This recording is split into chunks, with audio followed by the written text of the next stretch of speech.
Students, it's exciting to have you here in my latest video of Special Topics 3 Systematic Review of Chapters 9 through 11 from General Chemistry. In this one, we're going to begin by reviewing the combined gas law. Are you ready? Let's go ahead and hit it. So, the following equation, which is equation 10.8 from our book, is known as the combined gas law. It combines and interrelates elements of pressure, volume, and temperature. So P1, V1, and T1 are all initial pressure, volume, and temperatures, while P2, V2, and T2 are all final pressure, volumes, and temperatures. This equation can be used to predict gases' pressures, volumes, and temperatures as those things are varied. Let's go ahead and use that by looking at a problem. A fixed amount of gas at 21 degrees Celsius exhibits a pressure of 752 torr and occupies a volume of 5.12 liters. Calculate the volume the gas will occupy if the pressure is changed to 1.88 atmospheres while the temperature is held constant, and then calculate the volume the gas will occupy if the temperature is increased to 175 while the pressure is held constant. Now I invite you to try this problem on your own first. If you wish, I'll post a link here to a separate video in which I go ahead and answer it.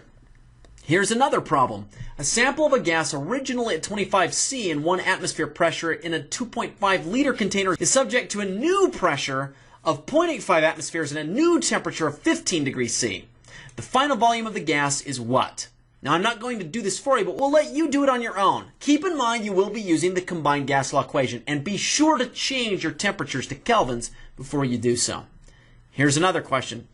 A sample of a gas originally at 29 C and 1.25 atmospheres pressure in a 3 liter container is allowed to contract until the volume changes to 2.2 liters and the temperature changes to 11 C.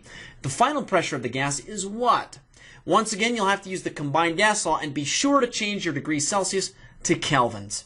Now we move on to the ideal gas law. The following equation is known as the ideal gas law, where P is a gas's pressure, V is its volume, N is the number of moles of the gas, and R is something called the ideal gas constant, and T is the gas's temperature.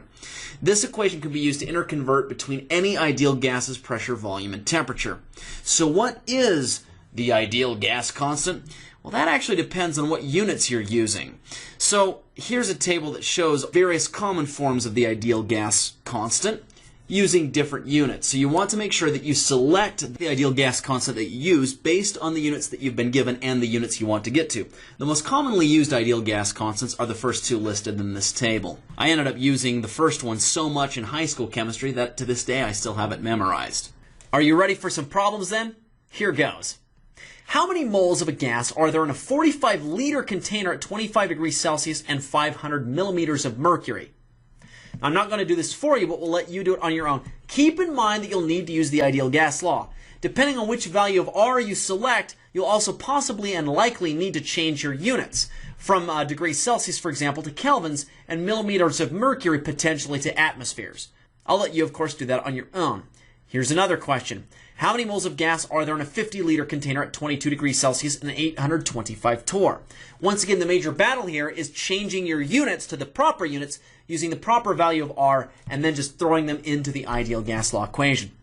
Here's another question. The Mond process produces pure nickel metal via the thermal decomposition of nickel tetracarbonyl.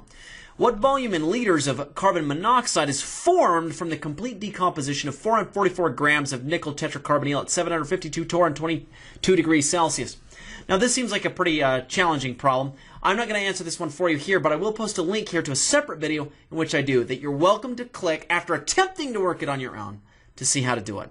Now to another question. What volume in liters of NH3 gas at standard temperature and pressure is produced by the complete reaction of 7.5 grams of water according to this equation? Now I'm not going to give you the answer to this one at all, but will invite you to attempt to do it on your own. And for students who are taking this from me, of course, we can work this out together if you need me to help you in class. All right, here's another one. The thermal decomposition of potassium chloride can be used to produce oxygen in the lab. There's the equation. What volume of O2 gas at 25 C and 1 atmosphere pressure is produced by the decomposition of 7.5 grams of potassium chlorate? Once again, I'm not going to do this for you, but will invite you to attempt it on your own. And for students who take this from me, we can do it together in class if you like.